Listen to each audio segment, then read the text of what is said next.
L'Iran et les grandes puissances vont tenter de conclure cette semaine à Vienne la négociation très difficile qui pourrait aboutir à un accord historique autour du programme nucléaire iranien.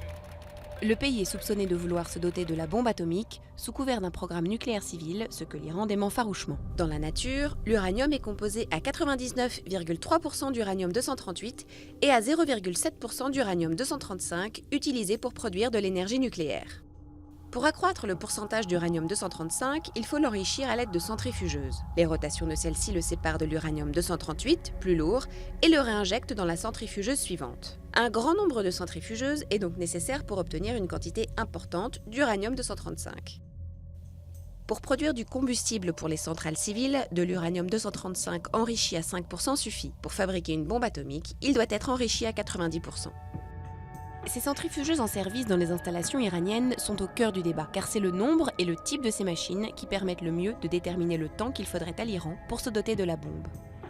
Le réacteur à eau lourde d'Arak, un équipement qui pourrait produire du plutonium, l'autre voie d'accès à l'arme nucléaire, est l'une des autres questions clés débattues, tout comme le régime d'inspection de l'ONU auquel l'Iran serait soumis après un accord, ou encore le rythme de la levée des sanctions.